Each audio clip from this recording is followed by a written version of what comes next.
부산의 지금을 보여드립니다. 안녕하십니까. 부산나우 아나운서 최현호입니다. 안녕하십니까. 강민채 PD입니다. 바다가 있는 부산은 여름을 즐기기 좋은 도시인데요. 특히 더운 낮을 피해서 여름밤 즐기시는 분들 많을 겁니다. 최현호 아나운서, 네. 부산의 여름밤 하면 어디가 먼저 떠오르나요? 저는 여름밤 듣자마자 광안리가 떠올랐습니다. 멋진 광안대교 야경도 볼 수 있고 또 해변도 걸을 수 있어서 참 좋았는데요. 강 PD는 생각나는 곳 있나요? 네, 야경도 아주 멋지고요. 바다를 바라보면서 여름밤의 여유를 느낄 수 있는 곳이 있는데요. 바로 밀락수변공원입니다. 광안리와 해운대 중간에 자리한 우리나라 최초의 수변공원인데요. 여름 주말이면 하루 10,000명 이상의 사람들이 다녀간다고 합니다. 그런데 이곳이 여름밤만 되면 아수라장으로 변한다는데요. 밀락수변공원의 밤을 밀착 취재해봤습니다. 여름밤만 되면 수많은 사람들이 찾아오는 밀락수변공원. 밤사이 이곳에선 어떤 일이 벌어질까요?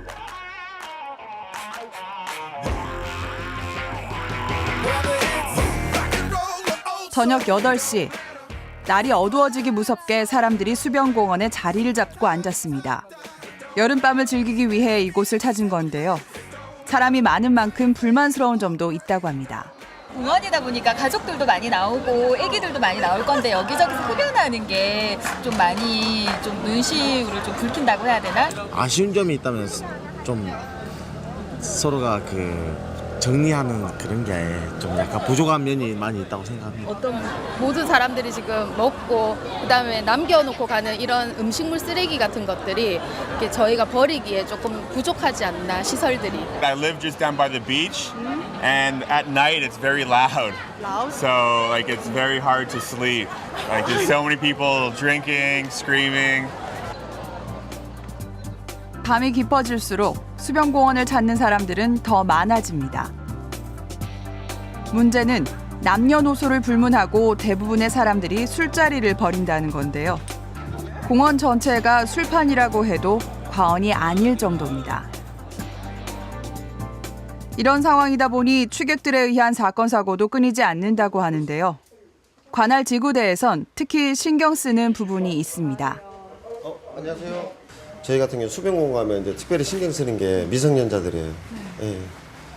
예, 미성년자들 이런 선도 활동을 우리가 많이 합니다. 작년 여름에는 술을 마시던 10대들 사이에 싸움이 벌어져 학생 한 명이 숨지는 사건까지 있었습니다. 미성년자도 술을 쉽게 접할 수 있는 환경이 문제인 건데요. 사건이 일어난 지 1년. 달라진 점이 있을까요? 고등학생 3명에게 상황을 설명한 후 수변공원 주변 가게에서 술을 살 수 있는지 한번 시도해봤습니다. 설마 술 사는 게 그렇게 쉬울까요? 과연 그럴까요? 아무 의심 없이 계산을 해줍니다. 상황은 다른 가게도 마찬가지.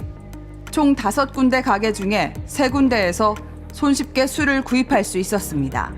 정말 놀랍네요. 그렇죠. 생각보다 심각했습니다. 소주 2병, 맥주 1캔. 그냥 이렇게 바로바로 샀어요. 나이를 물어본다든가 뭐 확인하진 않았어요? 네, 편의점 같은 데는 한번 물어봤는데 좀 작은 마트에서는 전혀 그런 거 없었어요. 밤 12시. 이제부턴 술에 취해 몸을 제대로 가누지 못하는 사람들이 눈에 띄기 시작합니다. 이분은 아예 누워버렸네요. 네, 정말 위험해 보이죠? 다행히 순찰 중이던 경찰이 발견했습니다. 선생님, 어이구, 한번 내보이소. 안녕하십니까. 여름밤만 되면 만취 상태에서 길에 쓰러져 있다 발견되는 취객들이 셀 수 없이 많다고 합니다. 수변공원 주변을 돌면서 순찰 중인 경찰들은 남부경찰서 기동순찰대원입니다. 야간에만 근무하면서 수영구 일대를 순찰하는데요. 수변공원에 크고 작은 사건 사고가 끊이지 않다 보니 여름밤에는 이곳 주변에 인원이 집중 배치됩니다. 지금 무슨 일이 생긴 것 같은데요? 한 여성이 술을 마신 상태에서 방파제 아래로 뛰어내리려는 돌발 상황.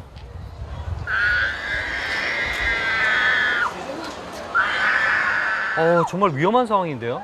네, 지켜보기 아슬아슬하더라고요. 내려가서 저희가 뭐 무슨 사진인지 내려드릴게요. 내려가서 얘기하시고요. 예. 여자분이 한 번 빠지셔가지고 그 오지를 못하고 있거든 불편하거든요. 이거 좀 와서 도와주셔야겠네요. 만약의 사태를 대비해 119에 신고까지 합니다. 대체 무슨 일이 있었던 걸까요? 아가씨 수리대가는데 올라가던데 아가씨 수리대가 이상하다는데 남자친구인지 모르겠는데 따라가더라고요. 그래서 내가 저 도와드릴까요? 하면 했는데 괜찮아요 하는데 갑자기 욕을 막 하더라 학교에서. 그러더니 막 저렇게 하고 있네요. 잠시 뒤 도착한 119 대원들이 혹시나 몸에 이상이 없는지 확인합니다.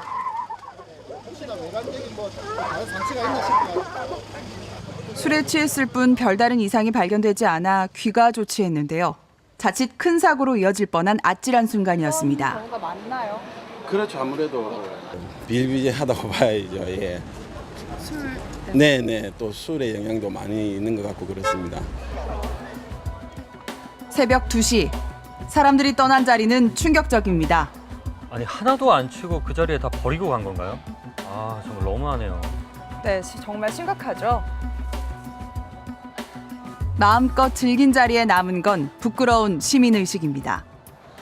지금 시각은 새벽 2시를 지나고 있습니다. 시민들이 먹고 마시던 자리에는 이렇게 쓰레기만 남겨져 있습니다. 곳곳에 일회용품과 음식 쓰레기가 남겨져 있어 악취가 진동하고 있습니다.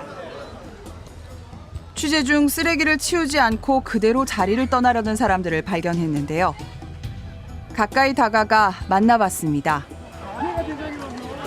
안녕하세요. 쓰레기 안 치우고 그냥 이렇게 가시는 거예요? 네? 쓰레기 지금 이렇게 안 치우고 그냥 가시나요? 화장실 가시는 거예요? 일어나시는 것 같아가지고. 이들은 30분이 넘도록 돌아오지 않았습니다.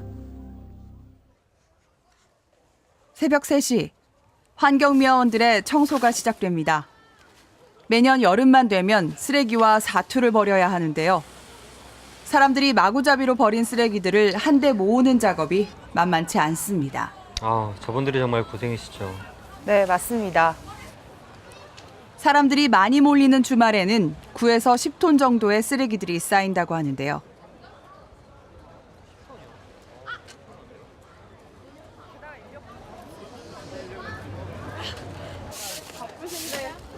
몇 분이서 이렇게 하시는 거예요, 매일 밤? 우리 하는 사람은 4사람 아니면 5사람. 매일매일 이렇게 하셔야 되잖아요. 힘드시죠? 그렇지, 힘들기서. 근데 이거는 오늘 약합니다. 그때 앞전에는 연휴, 3일 연휴 때는 더 심했지요. 보지도 못했을 거예요, 안 되니. 날이 환하게 밝을 때까지 청소 작업은 계속되는데요. 쓰레기 대부분이 일회용품과 음식 찌꺼기, 그리고 술병입니다. 아무리 치우는 사람이 따로 있다지만 마구 버리는 건 좀 문제인 것 같아요. 네, 시민들에게 작은 바람이 있다고 얘기합니다. 10시 정도 돼야 어찌 끝납니다.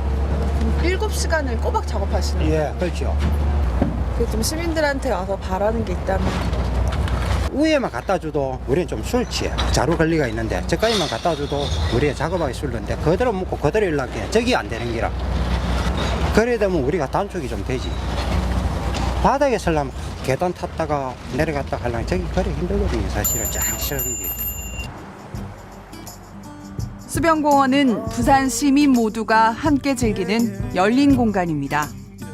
공원을 공원답게 즐기기 위해선 무엇보다 시민들 스스로의 자정 노력이 필요하지 않을까요?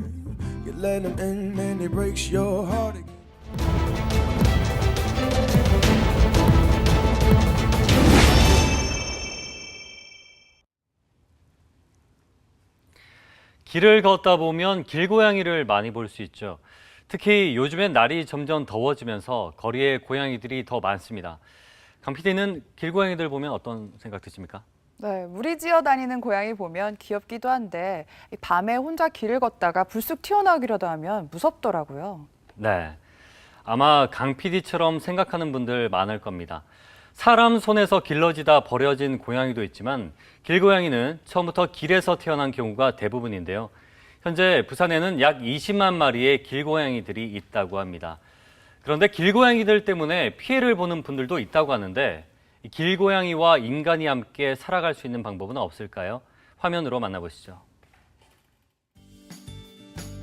여러분 안녕하십니까? 오늘의 셀카 다이어리, 고양이가 많이 출몰한다는 지역의 민원을 받고 제가 이렇게 나왔습니다. 제 옆에 보이시죠? 이 두 분께서 고양이를 안전하게 구조할 수 있도록 도와주시기 위해서 나왔습니다. 안녕하십니까? 안녕하세요. 네, 안녕하십니까? 부산시 수의사의 길고양이 중성화 수술 구조 담당을 맡고 있는 팀장 정인현입니다. 네, 반갑습니다. 정인현 팀장님. 네, 그리고요. 네. 같이 일하고 있는 배창환입니다. 반갑습니다. 네, 반갑습니다. 네, 실제로 뭐 민원 이런 것들이 얼마나 많이 들어옵니까? 영역 싸움으로 인한 이제 소음으로 인한 민원이 첫 번째고, 울음소리 같은 것들을 말씀하시죠. 울음소리를 막 내고 하고 그다음에 이제 두 번째 민원은 이제 음식물 쓰레기통을 드시거나 이제 그 쓰레기 봉투를 이제 훼손해가지고 안에 있는 음식물 그 찌꺼기 같은 걸 먹기 위해서. 예, 많이 봤어요. 네네. 그래서 이제 그런 민원도 많이 생기. 그런 거 보면 좀 미관에도 안 좋고 네. 좀 뭐 간혹 가다가 이제 뭐 위협을 느끼는 사람들이 있을 수 있으니까 더 이상 지체하지 말고 빨리 가서 안전하게 구조를 하고 있어요. 예, 자 가시죠. 이렇게 이제 인적이 드문 이런 장소, 공터 같은 이제 길고양이가 자주 출몰하는 곳은 어딘가요? 길고양이는 차량 및 지붕 아래 담벼락, 주택 사이사이 좁은 골목길 등 주로 외진 곳에서 볼 수 있습니다. 아, 그렇군요. 네, 곳곳에서 길고양이를 봤습니다.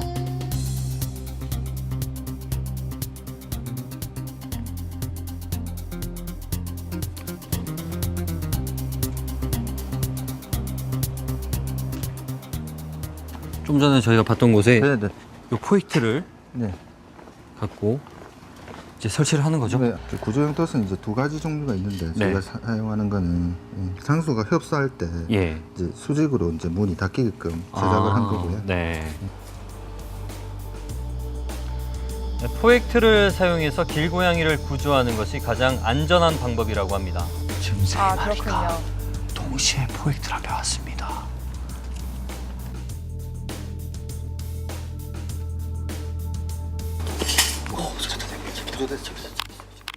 구조됐어요 지금. 다 했대. 그리고 네 나머지 이렇게 다른 애들이 이제 눈치 못 채게끔 빨리 이제 잡히면 빨리 이제 옮겨야 돼요. 다른 쪽으로 옮겨야 그러니까 되는 쟤들이 거군요. 이제 거부감이 안 나타나죠. 네, 포획틀 안에 미끼 냄새를 맡고 고양이들이 순식간에 몰려들었습니다.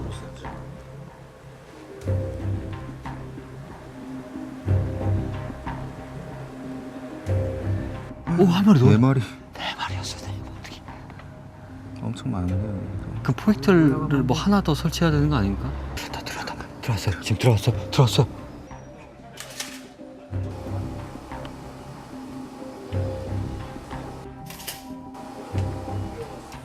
지금 제가 구조한 고양이를 직접 들고 가고 있습니다. 안전하게 차에 실었고요. 지금 3마리 저희가 구조를 마쳤습니다. 자, 이렇게 고양이를 잡아서 어떻게 하나 궁금해하시는 분들이 많을 것 같아요. 부산시 이제 정책상으로는 이제 길고양이는 동물보호소나 이런 데 입소 자체가 안 됩니다.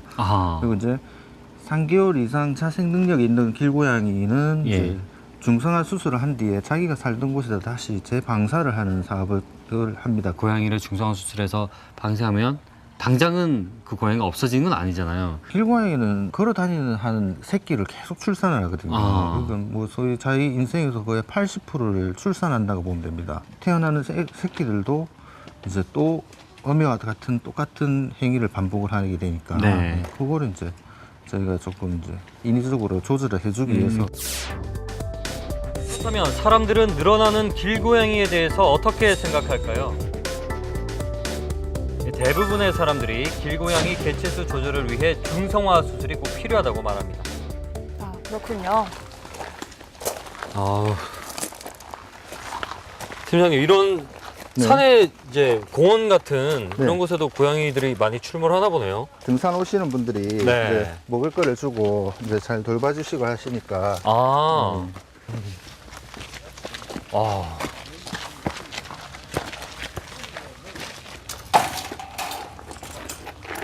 자, 일단 폴트를 갖고 왔고요. 랜턴에 이제 눈이 반사가 되거든요. 네. 그래서 아, 우리가 이제 애들을 예, 팀장님 찾습니다. 머리에 네, 있는 이 네. 랜턴을. 아차, 여기 애들 보이시죠? 여기. 오, 저기 있다. 네네. 여기 애들 지금 여기 한 5-6마리 보이거든요. 예, 여기만 해도 지금 오.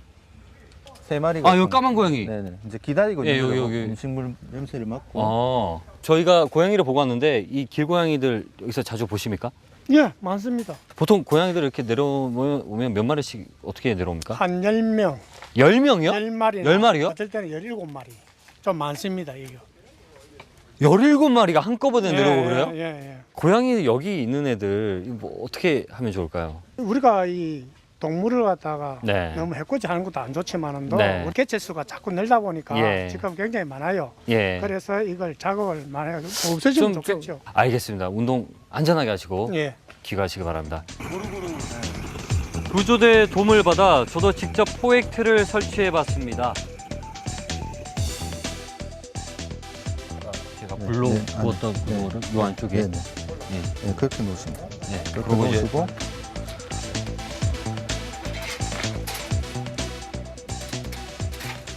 사람들이 출몰하는 지역에 고양이가 자주 온다고 했거든요. 왜냐면 거기 가야 먹잇감이 있고 하니까. 네, 여기 내려오는 길도 하나 있고 이 틀을 여기 놨고요. 여기 설치를 한번 해볼게요. 제가 팀장님한테 아까 네.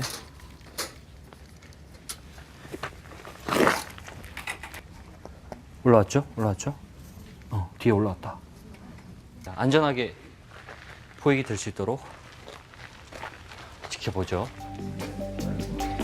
제작진 모두가 숨죽이고 기다렸습니다.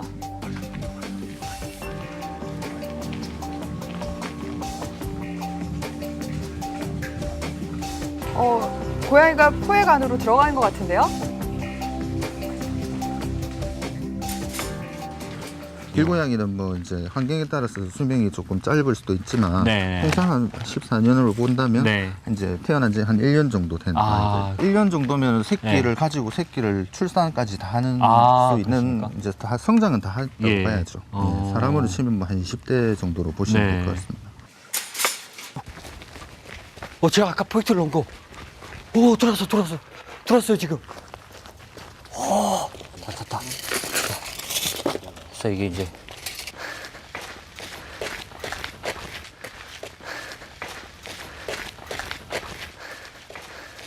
이 고양이 3마리 안전하게 네네. 병원으로 이송을 시키고 네네. 내일 안전하게 수술이 더 잘 되길 기원하겠습니다. 고양이를 오늘 직접 구조를 다니면서 제가 느낀 건 네. 고양이에 대한 좀 삐딱한 시선들이 사실 있어요. 좀 안타깝지만 그런 것들을 거두고 우리가 고양이와 공생하고 또 상생할 수 있는 방법을 항상 고민하고 같이 생각할 때가 아닌가 싶습니다. 자, 오늘 셀카 다이어리 여기까지 하겠습니다. 저희 마지막으로 구호를 한번 외치고 끝내겠습니다. 제가 길고양이를 하면 부탁해. 네. 이렇게 파이팅하는 걸로. 네. 길고양이를 부탁해. 네. 고양이의 개체 수를 조절하는 노력이 필요할 것 같은데 현우 아나운서, 중성화 수술밖에는 방법이 없나요? 네, 처음에는 길고양이를 안락사시키기도 했습니다. 그런데 영역동물인 고양이는 구역별로 일정 개체 수를 유지하며 서식하는데요. 만약 한 지역 안의 고양이 일부가 사라지면 주위의 다른 고양이가 그 지역으로 빠르게 모여듭니다. 그리고 다른 지역에 공백이 생기면 번식력이 강한 고양이 특성상 더 많은 새끼를 낳게 되는 거죠. 그러니까 결국 안락사를 통해서는 오히려 개체 수가 증가한다는 말이군요. 그렇습니다. 아직까지 중성화 수술에 대한 찬반 논란도 있지만 수술을 통해 적정 개체 수를 유지시키는 것이 효과적인 해결책이라고 합니다. 길고양이와 함께 살아가기 위해서는 꾸준한 고민이 필요하겠습니다. 앞으로 부산나우 게시판이나 SNS를 통해 여러분의 많은 제보 바랍니다.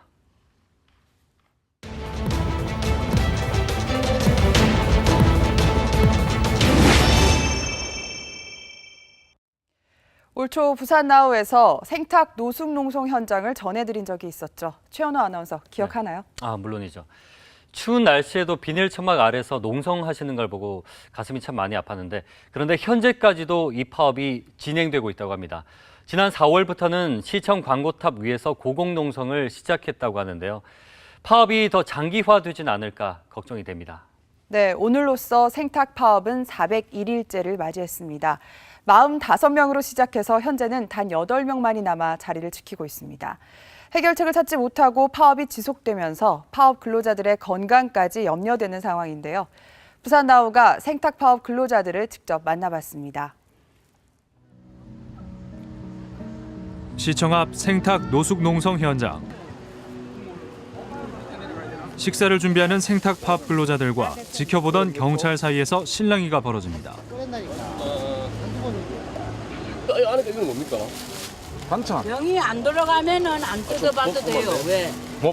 아, 나 잠깐만. 아니 좀 볼게요. 아 열어줘요. 김밥.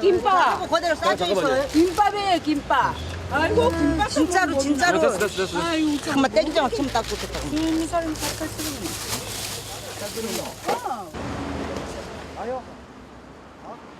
지난 4월부터 생탁 파업 근로자가 11m 높이의 광고탑 위에서 고공농성을 하고 있습니다. 하지만 동료들이 끼니를 챙겨주는 것조차 자유롭지 못한 상황입니다.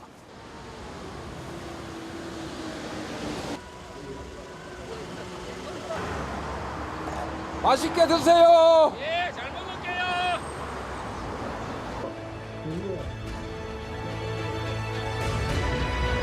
벼랑 끝에 내몰린 생탁 파업 근로자들. 그들이 지금 위험합니다.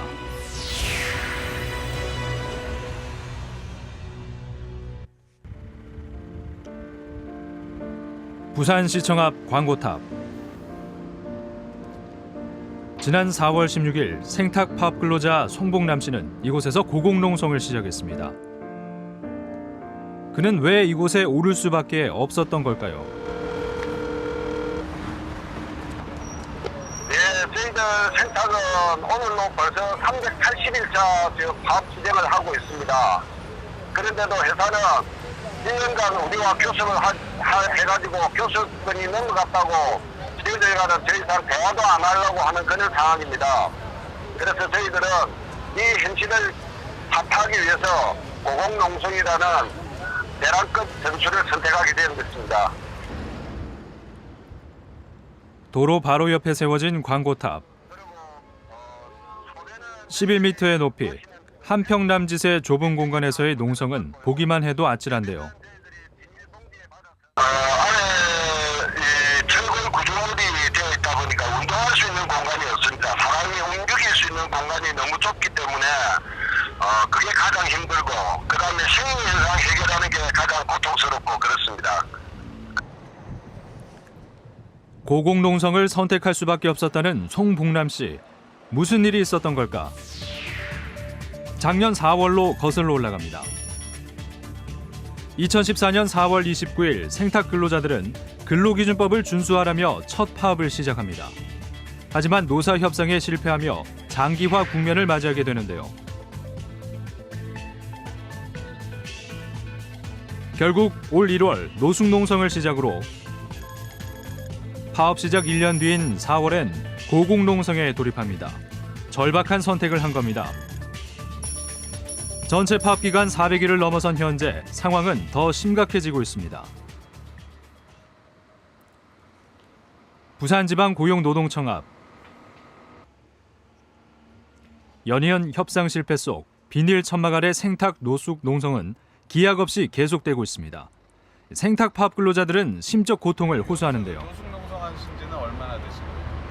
이미 1년 동안 이제 생계가 없는 상태에서 이후에 어떻게 하면 이게 해결된다 하는 전망도 갖지도 못하는 상태에서 계속 어떤 극한 상황에 이제 내몰리는 게 당사자들이 이미 심적으로 제일 힘들어하는 부분이고. 예상치 못하게 길어진 파업. 이들은 아무런 대비도 하지 못한 채 생계 걱정에 시달리고 있습니다. 확인되어 있습니다. 청소에 파업 시작할 때는 이 회사가 이제 근로기준법을 전혀 지키지 않았기 때문에 파업이 빨리 끝날 거라고 생각하고 이제 시작했는 파업이 이렇게 1년이 넘게 이제 길어지니까 우리 조합원들은 뭐 저를 비롯한 조합원들은 생계가 아주 이제 가장 이제 곤란했어. 그게 이제 우리가 문제가 있는 거예요. 1년 넘게 이렇게 갈 거라고 꿈에도 생각도 안 했고 진짜 이게 사는 건가 짜는 건가 어디 지금은 뭐라 그럴까 대인 기피증처럼 사람 만나는 게 이제 겁이 나요. 그러니까 집에 어쩌다 하루 쉬는 날은 밖에 나가기도 싫어. 이렇게 댕기니까 내가 그럼 더 대기업에서 우리나라에 절반은 안 해요. 나를 이상하게 보는 것 같아서.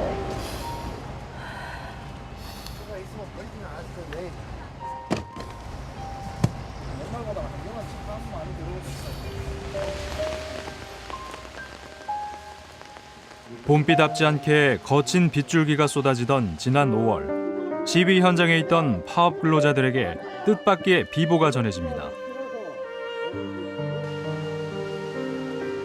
불과 한 달 전까지만 해도 함께했던 진덕진 씨의 갑작스런 사망 소식. 동료들은 이 상황이 야속하기만 합니다. 비가 엄청 쏟아집니다. 이 비가 왜 우리들 마음을 이렇게 울리는지 모르겠습니다. 과연 죽음과 농성과 살아있는 자가 구분이 있습니까? 구분 없습니다. 만 53세 나이로 세상을 등진 진덕진 씨. 공장으로 복귀하겠다는 간절한 소망은 결국 이루어지지 못했습니다. 평소 누구보다 열심히 일했던 동료였기에 안타까운 마음이 더 큰데요. 1년이라는 시간을 10원도 한 번 벌지도 못하고 매일 벌어도 모자라는 사람이 돈도 못 벌고 스트레스 쌓이고 그 하루하루를 생기는 해보지도 않았던 투쟁을 이제 하게 되고 그런 과정에서 쌓였던 어떤 심리적인 압박이나 경제적 여건 이런 거는 뭐 상상할 수 없는 본인은 큰 거였어요. 그래서 그는 왜 갑작스럽게 죽음을 맞이할 수밖에 없었을까? 사건을 담당했던 사경찰서를 찾았습니다. 지난 5월 7일 생일을 하루 앞두고 있었던 진덕진 씨는 싸늘한 주검으로 발견됐는데요. 대부분이 유서가 있습니다. 유서 현재 발견하셨던 분은 변사자의 아버님이었습니다. 부모님이 이틀 동안 연락이 안 돼서 여기 온 거죠. 그래서 이 창문을 통해서 변사자가 누워 있는 것을 확인했고 그 다음에 아무리 불러도 대답이 없었죠.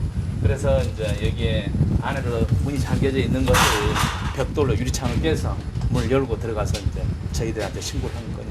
그래서 저희들이 현장에 곧바로 출동한 거죠. 이곳에서 홀로 죽음을 맞이한 진덕진 씨. 경찰은 정황상 자살은 아니었다고 판단합니다. 사망 검안서에도 그의 사인을 급성 심장사, 즉 심장 질환으로 인한 사망으로 추정하고 있는데요. 관련 전문가에게 조금 더 자세한 이야기를 들어봤습니다.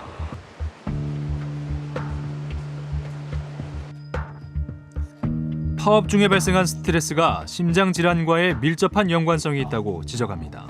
이 경우에 2641년도 2월 27일까지만 돼서 이 이후로도 돌아가신 분들 파업 도중에 갑자기 돌연사 하시는 분들이 있는데 대부분의 원인은 심근경색으로 돌아가시는 경우가 많더라고요. 그래서 이 심근경색은 스트레스랑 연관이 많은 질환으로 알려져 있기 때문에 이들의 사망 원인 자체가 투쟁과 관련이 있다고 생각을 합니다.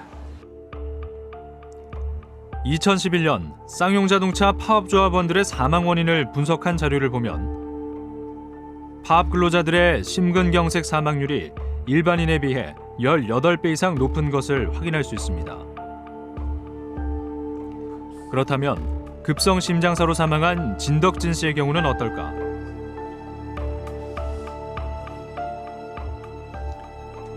지난 5년간 진 씨의 의료 기록을 살펴보면 파업 전에는 알코올로 인한 질환과 고혈압 증상이 빈번했고 파업이 시작된 2014년 이후에는 어지러움까지 겪었던 걸 확인할 수 있습니다. 끝날지 모르는 상황이고 경제적으로 어렵기 때문에 스트레스가 많을 거라고 누구나 예상할 수 있습니다. 그런 경우에는 원래 앓고 계셨던 질환 같은 것들이 훨씬 악화되는 경우가 많거든요. 그래서 원래 허리가 안 좋았다 하시는 분들이 시간이 지나면서 그게 수술이 필요할 정도로 변한다든지, 또는 혈압을 앓고 계시는 분들이 혈압 조절이 잘 안 돼서 나중에 약물 치료로 좀 어려워진다든지 하는 경우가 많습니다. 그래서 이분 같은 경우에 고혈압을 앓고 계셨고 파업하면서 치료를 적절히 잘 받았는지 하는 부분은 의문성이 좀 있습니다만은 그런 고혈압 그리고 심장병 이런 부분에 있어서 파업이 영향을 미쳐서 악화되지 않았나 이렇게 생각이 됩니다. 지난 5월 13일 생탁 고곡농성 현장. 이미 30일을 훌쩍 넘긴 시점, 열악한 환경에서 한 달 이상을 버틴 상황인데요. 파업 근로자들의 건강 상태를 진단하기 위해 의료진이 방문했습니다. 이들의 건강에 이상은 없는 걸까? 하시는 분들 건강 상태는 어떠신가요? 한 분은 역류성 식도염으로 많이 좀 속이 쓰리고 힘들어하고 또 운동을 못하기 때문에 평상시에 디스크 있었는데 그것 때문에 허리가 많이 아프고 힘들어하고, 또 한 분은 비형 간염 보균자신데 아마 검진을 좀 해봐야 될 것 같아요. 그리고 한 분은 좀 보니까 혈압이 없는 줄 알고 있는데 혈압이 한 분은 150, 100으로 좀 높았어요. 언제까지 갈지 모르겠습니다. 이미 각종 질환에 노출된 파업 근로자들.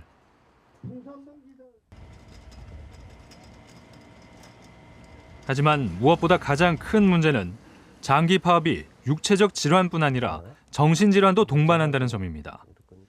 장기적으로 이런 문제에 부딪혀 있는 분들 같은 경우에는 가족의 생계의 문제, 그다음에 미래에 대한 불안감, 그리고 현재 상태가 언제 끝날지도 모른다는 것, 그리고 또 사회로부터 본인이 비난을 받고 있다는 죄책감, 이런 게 다 합쳐져서 굉장히 복합적으로 이렇게 작용을 할 수가 있고요.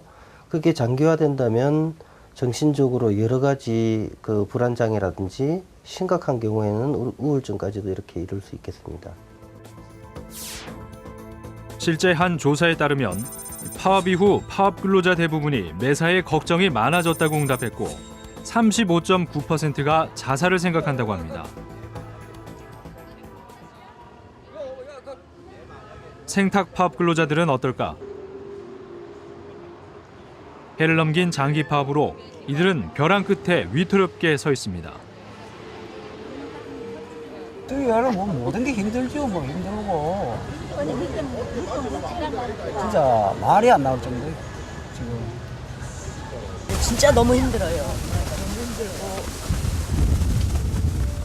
그쪽으로는 빨리 해결이 나서 다 사람들이 다 아프고, 그래도 내가 젊다고 나는 조금 낫는데 아파서 지금 병원에 있고 그러니까 어느 정도 또 원만하게 타결이 돼갖고 해결이 났으면 좋겠어요. 1년 넘게 합의점을 찾지 못한 사측과 노조. 조속한 해결을 위해 수차례 협상에 나서고는 있지만 입장 차이는 여전히 좁혀지지 않고 있습니다. 이렇게 대구 있고 서울 있고. 노조 입장에서는 그동안 성실하게 노조가 노사 교섭을 하려고 했으나 회사가 해태하는 바람에 이 지경까지 이르렀다. 이렇게 이제 보면서 회사가 모든 책임을 져야 한다라고 주장하는 면이 있고, 회사 쪽에서는 교섭권이 없는 노조인데 그런 걸 요구하는 것은 맞지 않다라고 하는 것과 또 무노동 무임금 원칙을 지켜야 한다라는 것이 좀 맞서고 있습니다. 그래서 저희는 이 두 부분을 어떻게 조금 좁혀서 이 양쪽이 100%씩은 만족할 수 없다 하더라도 조금씩 양보해서 타결할 수 있을까를 좀 많이 고민하고 그런 부분에서 제안을 좀 하고 있는데 아직까지 접점은 좀 찾아지지 않은 상태입니다. 예. 노사관계 전문가는 법률적 차원을 뛰어넘은 협상을 제안합니다. 양쪽 다 똑같이 양보를 해서 결단을 내야죠. 어느 누가 치고 이기고 하는 게임이 아니고 양쪽이 같이 공동 보조로 화합의 장을 만들어내야 되죠. 그게 이제 그 두 노사 양측의 어떤 능력이고 하나의 시험대입니다. 정말 심각합니다. 합의점도 찾지 못하고 파업 근로자들의 건강은 점점 더 나빠지고 있는 상황인데 빨리 해결책을 찾아야겠죠. 맞습니다. 이 문제 해결이 더 시급한 이유는 또 있습니다. 후에 파업이 원만하게 마무리되더라도 장기 파업 근로자들은 외상 후 스트레스 장애에 시달릴 가능성이 높기 때문입니다. 2011년 쌍용차 파업 근로자들의 정신건강 실태를 조사한 자료에 따르면 파업 직후보다 2년이 지난 뒤에 정신질환을 호소하는 사람들이 더 많았다고 합니다. 파업 중에 생긴 스트레스가 파업 후에도 해소되지 못하고 이어지고 있다는 뜻입니다. 파업이 길어질수록 여러 가지 문제점이 추가로 발생하는 상황입니다. 적절한 대안을 마련해서 하루속히 파업이 마무리됐으면 하는 바람입니다. 부산나우 오늘은 여기까지입니다. 다음 주에도 부산의 뜨거운 이슈들로 찾아뵙겠습니다. 고맙습니다.